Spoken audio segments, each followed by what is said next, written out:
Oh, I'm trying to record a video all night now. There, something like audio trips out, or I just one time didn't have my levels matched up. So hopefully this fixes it and I have my levels.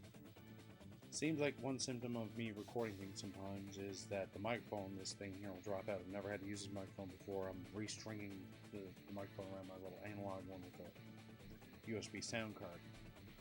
This is a Logitech Rock Band mic, but it works in Windows just fine. Plug and play Windows 7 onwards. I'm going to discuss more, just waffle about my hardware and what I've got working on. Usually works. This microphone, I'm just got to figure out the quirk and figure out why. I'm just probably going to research it later, but for now, it seems to be my only issue. Besides, I have my levels friggin' wrong. So this is PCSX rearm, non-core version in RetroPie 1, 240p video output. The Pi outputs all of its core, non-core emulators, 240p. Although menus are in 480i, including even little blue and silver menus you're familiar with, the verbose ASCII character menus. And that's outputting via composite video 2. The TVM video 1, there's video 1, video 2, S-video, there's also RF, there's component. Component can't be captured via the method I'm using, because everything else can be captured off that, and that's monitor output AV composite output stereo audio. So far so good. Everything's pegged pretty good, my levels are pretty good, so this should be as smooth as the last time. I got a little wine, a little soda, put.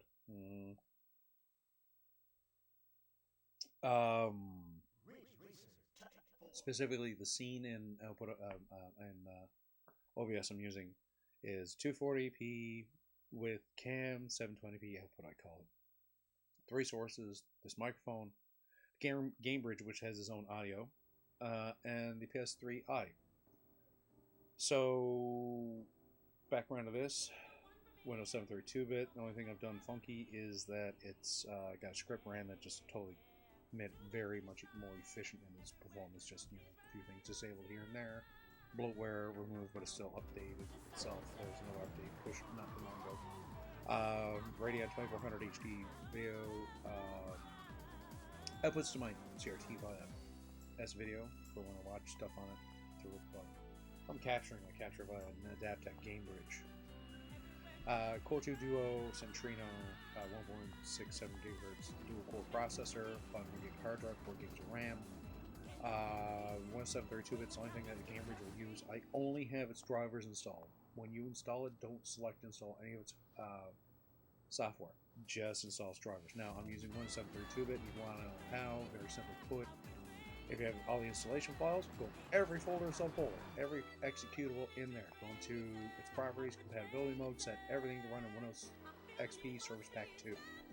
Once you got that set, run the install, but only install drivers. I'm going to put a link in the description to the specific version of VirtualDub you will use for if you just want to do a straight capture, then say recording off VHS, or just getting gameplay off of your television. Through its monitor out, like I'm using. This is just composite AV output from television. It'll do anything where S-video lower. It won't do component based. Components its own separate inputs into the tube itself. That's how components usually handle on higher end machines. Lower end machines is pushed through just another S-video.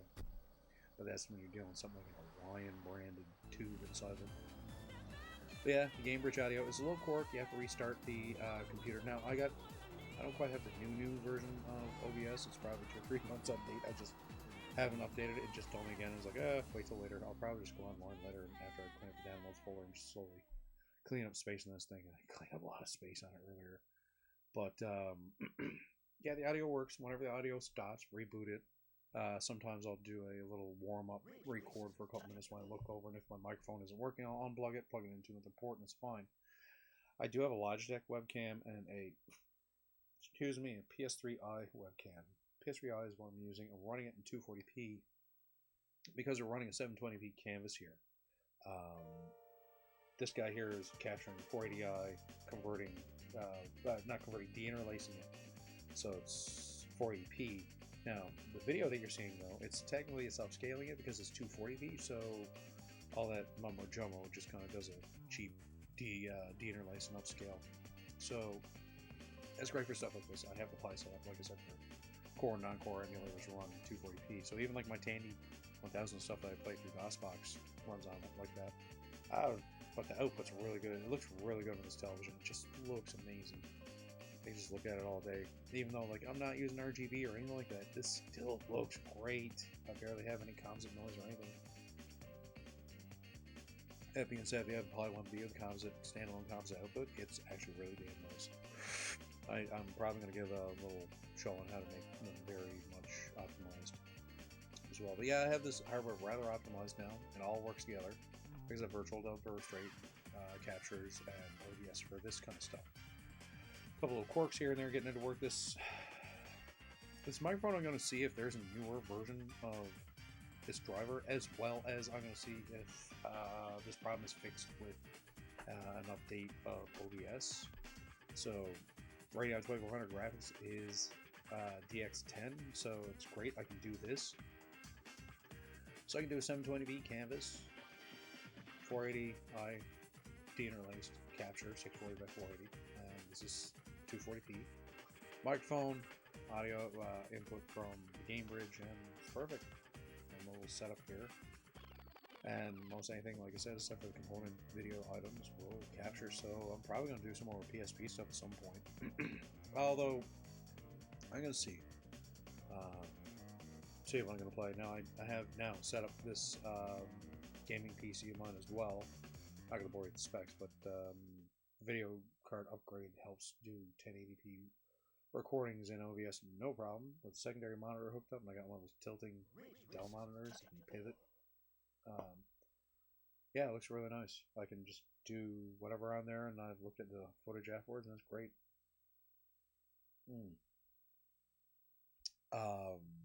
That being said, now this setup is not too bad for retro, but like I said, anything newer, and I'm mostly playing new on my gaming PC. So for now, that's fine. Now,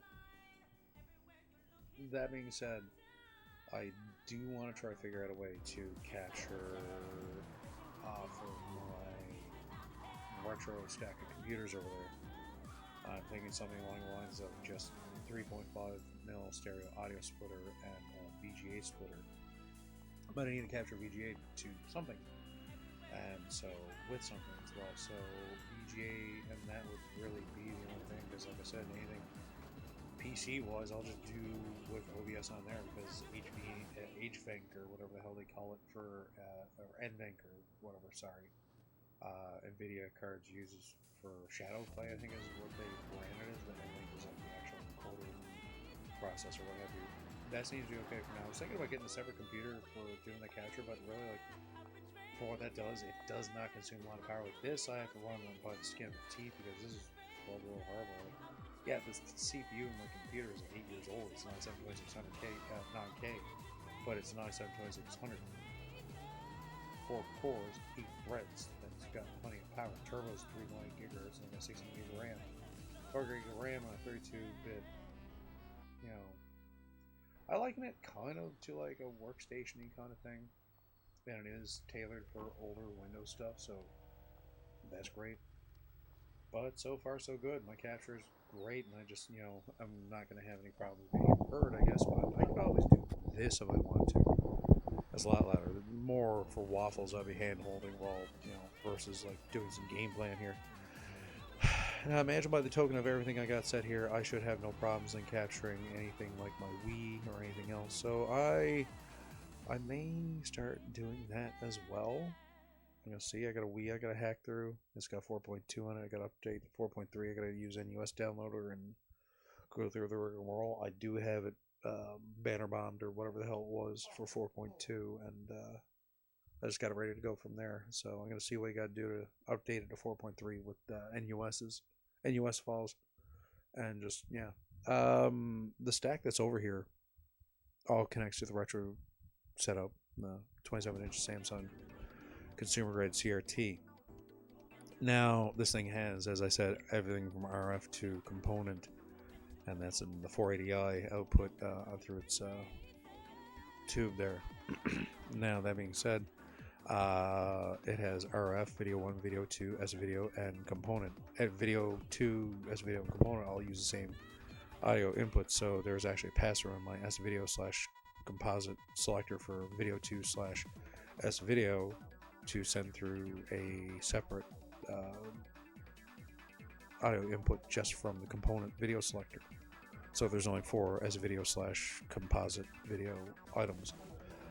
The computer or the laptop, my S-video cable from the Nintendo 64, the S-video cable for the PSP, and my Retron 3, which uses both the composite and S-video inputs on the switcher and it's the only thing on the switcher that uses video 2 or S-video for Sega Genesis and Super Nintendo or Mega Drive / Super Famicom, and Nintendo / I guess Famicom can only do composite output. The audio is a little bit jacked on it. Those NOCs, those Nintendo on chips, the audio isn't quite always there. Genesis is fine. I've had no problems. The only problem I have is an actual Genesis problem or Mega Drive problem you have, and that's you have a 6-button controller. Golden Axe 2 won't work. And Super Nintendo, I've been pre-warned by the forums that the preamp on is horrible, but I've already got surface mount capacitors ordered, and here I'm going to replace on there. They give a better value to use, and they're in there, so I got to swap out the 4 of them with the 4 of those, and it should be much better. And I'm going to get a flash cart for Super Nintendo and for NES stuff, maybe for the Mega Drive / Genesis. I don't know. The reason being isn't just that there's newer games, except for Virtual Racer. I think that's the only one. You don't need a special chip for anything, really, on those carts. So, unlike Super Nintendo games, sometimes they need extra hardware, the SFX chips or the Capcom chips, what have you. And, well, the multi-carts have something that can do that, because there's one multi-cart and somebody says it works fine on the Retron 3 and it can play Super Mario RPG, and that requires a special effect, Super Effects chip. I forget which one specifically, but apparently it plays no problem. Same thing with the NES multi-carts. When they have, more problematic games like Castlevania 3 and Kirby, there's usually some kind of chip or clone chip that does the same kind of job, approximate at least. I'm pretty sure, because they usually do run them. So hopefully that might be the issue with the NOC, but if it doesn't play them, oh well, it's 1 or 2 games.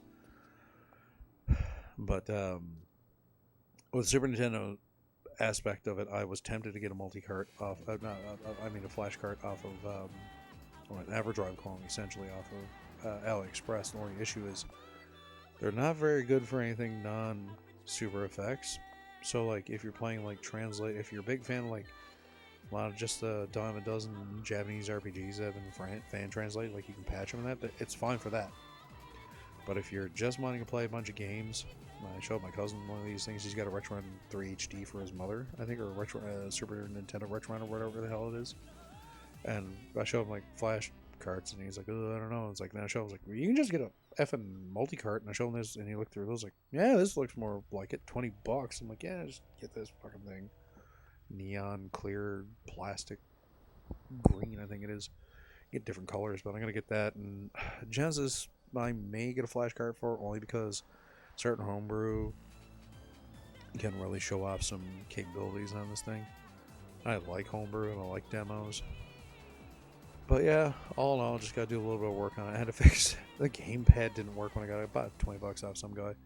He probably knew that the gamepad didn't work, and I'm the kind of person, I tinker around things. I just cracked open the casing and looked, and there's literally a place that looks suspiciously devoid of a surface mount capacitor or resistor. So I bridged the connection, and sure enough, gamepad worked. I didn't even have to worry about a resistor capacitor. Just bridging it was fine. Works off 2 AAA batteries, infrared. line of sight to what I have it set up to, it's fine. It will work, and it will work fine unless you have it way pointed up towards like where my webcams are that I'm looking at right now. It is a 27-inch TV though. It is big. Oh man, it's great though. Like, this Pi is only hooked up via composite video, and it's crispy. It's nice. I actually use a separate video cable to the audio cables that go into this thing, so it's really nice. Yeah, sorry, I just kind of spaced out looking at it. Capture's fine. This capture's fine. Old Centrino dual core with 4 gig of RAM, Radeon 2400 graphics. I'm getting 720p capture. Secret of my success under the output recording settings in OBS's settings.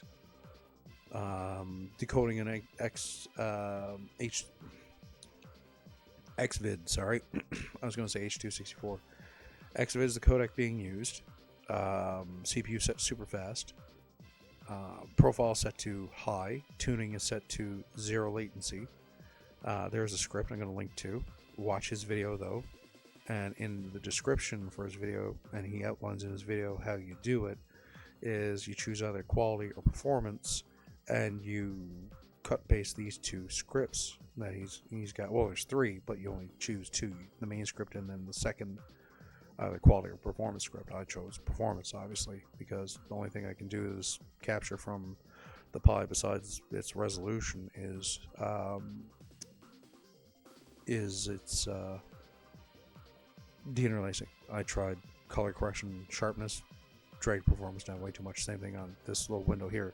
I'm in 240p, hey, but really on a 720p canvas, and this is a true 720p canvas, not some weird upscale. I did it before one time, and I looked at my metrics, and I was like, 512p, what? And the wizard had set it to that. I'm like, no, that's not gonna work. And so I did a little bit of witchcraftery in the whole of the hardware in this thing, but from like, you know, scripts that I found online to optimizations I figured out. The video that I described linking to, and another one just for a bit more performance, making sure that both threads are constantly being ran on this, and a bunch of old hardware laying around, and I'm able to do this essentially for free, if not for like, say, we'll say $10, because I bought this for like $2, this webcam that I'm using now. I bought this for $1 or so at the same thrift store different times. Gamebridge, I think I bought for $5, and it's the second one. The first one I had died. This one I bought at a local, one of the yard sales, local classifieds on Facebook back home, and this one worked. Evidently still works. The video is actually really fucking cherry on this thing. The composite's okay, but I'd like to have a composite to S-video converter, something that'll upscale, convert it without any noise. Low pass filter, I think is the term.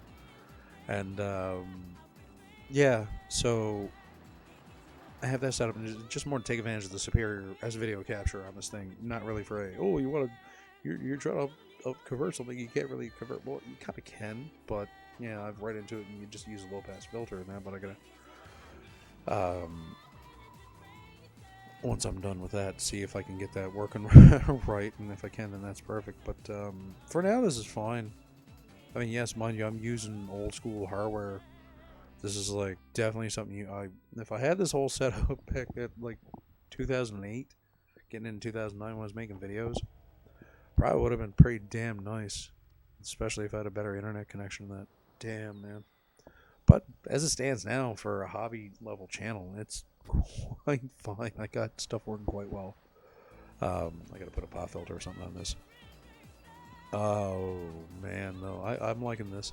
Now, like I said, as video inputting to this television also outputs through the composite, so it does just kind of down convert stuff like my Super Nintendo or some stuff on the Retron, which I'll try at some point as well. But as it stands right now, well, my microphone's still working, and the Gamebridge audio is still working. Whenever the Gamebridge audio gives out, I reboot this computer, and then I might do a little warm-up video, bullshit about some stuff, and then wait for this microphone to crap out usually after 4 minutes. Now switch it to another port, start this up again, and then I just keep going. I've been recording for like 19 minutes, it says right now. CPU's at 67%, 29.97 FPS. Not live. I haven't put any credentials in to be live. I could probably stream through this. I can connect another monitor through this, either through VGA or HDMI, and have it set up and actually just, use this for my retro setup for streaming sometime. And I may do that. As it stands right now, like this isn't bad. And Edge, the browser, actually works quite well with this hardware, and the video hardware is nice enough. I can do. Now, I do use H.264 if I plug in on my browser, but that's just, this video hardware is fairly old. But 1080p works quite fine. Just don't try 60 FPS. 720p 60 works fine. It plays back video on YouTube of that caliber quite fine, which is great. When I didn't fool around and I captured some stuff before and I looked at this on my 4K TV afterwards, the 720p footage actually looked quite nice. It really, I don't need to really fool with much. It just looks fine. Now, I think there are a couple little settings I can screw within its actual settings for, I think, just brightness and maybe for saturation. But it looks fine. Discard the discard deinterlace actually works quite fine. It's very efficient, and it's very much easier to handle the frame rate of something coming out the TV. As I said, I think 29.97 is pretty much was hardwired for. This thing can capture 240p, but I wouldn't recommend doing that unless you're doing S-video, because then it's pretty crispy. But something like this in an upscale sort of manner through OBS works quite well. Oh, I gotta rub my eyes. Sometimes I blink and everything starts going fuzzy. I haven't spoken a bit. 1998, man, 24 years ago. This is almost a 25-year-old game. Still great. I sit down and play it. This is just the Sega Megapod running right now. I figured I'd just run that just to kind of show it in action with some footage of something going, instead of some kind of other stuff. Gameplay is a little bit easier than, say, using a VHS bit of footage, unless I was using home videos. Taking advantage of the scenes now. I got one that says Gamebridge record 480i, and I'm going to play and tune around with that a bit as well for when I get my Wii working, and the the PSP doesn't record in that. So no, actually, speaking of, there's actually one for PSP. There's one for waffle mode, one for camera. So I just had to reset the microphone to be this because I had a different microphone on here before. But seems when I get everything working, it works. Sometimes I finagle a little bit, but it works. Might attempt streaming at some point. But yeah, I still got around 30 and change percent to play with CPU overhead, which is quite fine. That's quite a good bit of breathing room. But I mean, yeah, I know the Ridge Racer stuff's just going, and some people are probably getting sick of it now, but at some point I can just put up my own gameplay. I just don't feel with it enough to play a game tonight. Was playing for a bit, but not while I'm ranting. But yeah, it's working. You keep it simple and it works quite fine. 720p 30. I can adequately capture the audio and video composite off of this using OBS. Before I'd use VirtualDub to record the audio separate and record the camera separate and put it all through and let it go for 4 hours of rendering, put it all together, and pray to God my audio was in sync, and just get mad and swear when it wasn't. Whereas this just works. I can just sit down, kind of turn it on. I might have to reboot it and make sure the microphone's on there, warm up a little bit. But yeah, it seems to work fine. Now I'm not gonna be trying to pipe through anything for my gameplay off of my PC. I got plenty of stuff for that. But yeah, 720p 16:9 canvas, showing off some retro gameplay, and 240p gameplay shows up quite fine on this. And it yeah, I'm quite impressed. You know, a little bit drunk right now too, but that full. My belly's quite bloated out from supper. Big feet of really dirty fried rice, I guess you can say. But yeah, you know, like you can see this here, and the Pi 1B is running quite exceptionally. It's only outputting this, like I said, 240 or 224p, one or the other. And yeah, it looks quite fine. It looks like the genuine article to me right now. I haven't tried anything too heavy on this thing, but games like this are quite adequate. And they run quite well. I don't usually have any problems with them. I'm gonna think over the week now what to start playing next week and start capturing on here. Now they got everything on here, and I've even freed up some storage space on this thing. I'm probably gonna free up some more and reorganize a little bit on this thing, and then run a defrag just so I can keep on top of things. But yeah, it's like the Windows equivalent, I guess, of a 10-year-old MacBook. What I got here going. AMD, well, ATI video hardware. I think back when they were still a Canadian company before they got bought out. And Intel Core 2 Duo Centrino, adequate RAM, etc. Yeah, I'm quite liking it.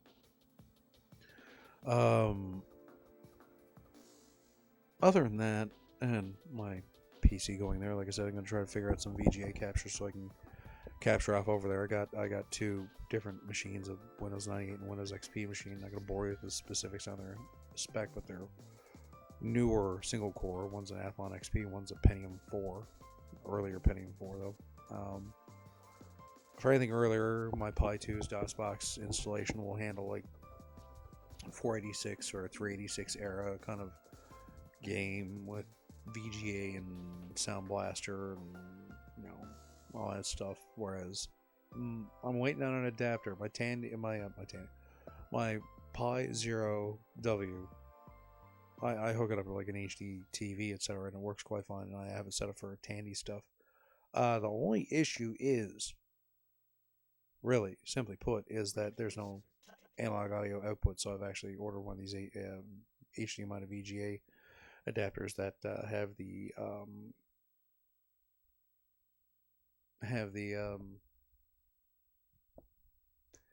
3.5mm stereo audio, so I can just hook that up to the speakers, and then my Pi Zero will essentially, for on my setup over there, be the Tandy machine, Tandy 1000. That being said, if anybody's wondering, it's a Dell VGA CRT. It's one of those Diamondtron built ones.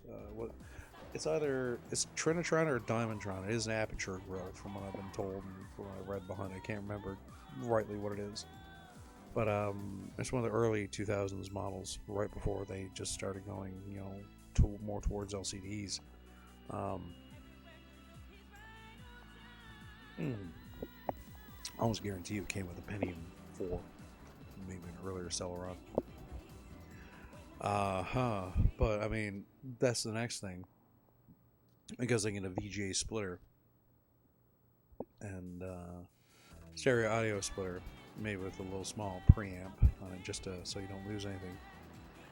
I can use that with my laptop and start capturing off my VGA setup over here, my old school desktop setup.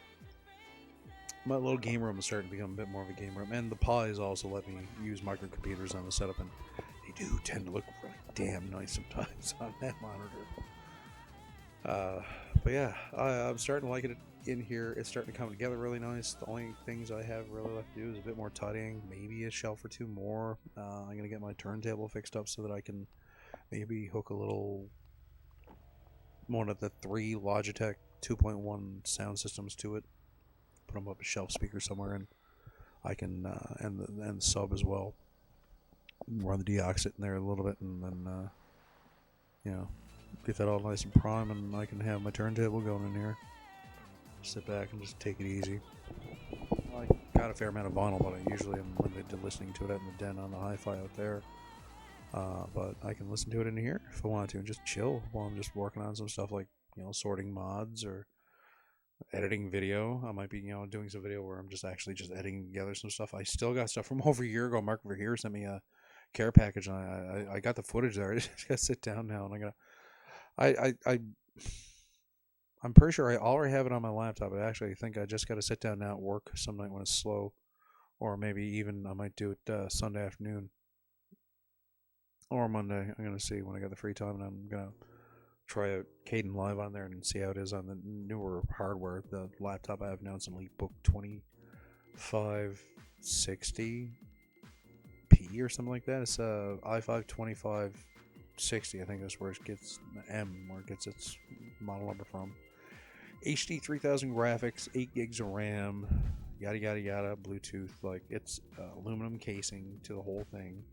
For 768p screen, it's really nice. Scales really nice. I'm running Elementary OS on it. Been for quite a while. Works quite well with it. Wine for older games.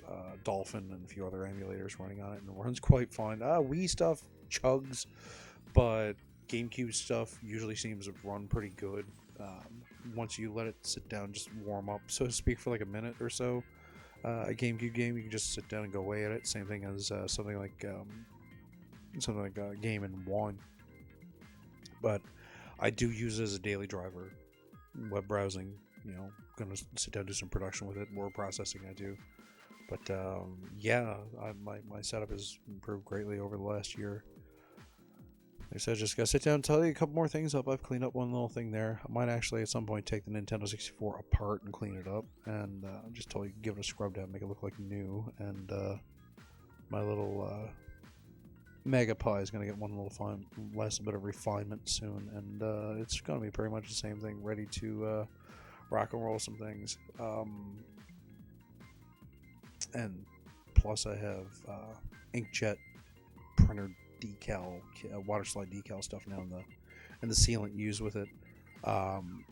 So I'm probably gonna make a couple custom decals, like powered by Raspberry Pi, and put the RetroPie logo along with it there on it. And I just gotta fix a couple other things I'll leave till later, but a couple things I'm gonna do now. Like fix up a couple more of the USB ports so all three in the front are just aligned, and etc. etc. But yeah, I got some projects ahead of me. Got a couple models too. One's gonna be scratch build. Well, stay tuned for that. It's a Star Trek model, something to do with the Discovery era. Now, besides that, I don't really have too many more plans. COVID's COVID, so I'm gonna be punching out videos whenever I can now, I think, and I'll keep y'all posted on the old home front. So I guess we'll see how this one turned out now, and if it turned out good enough, you'll be watching on YouTube. So take care.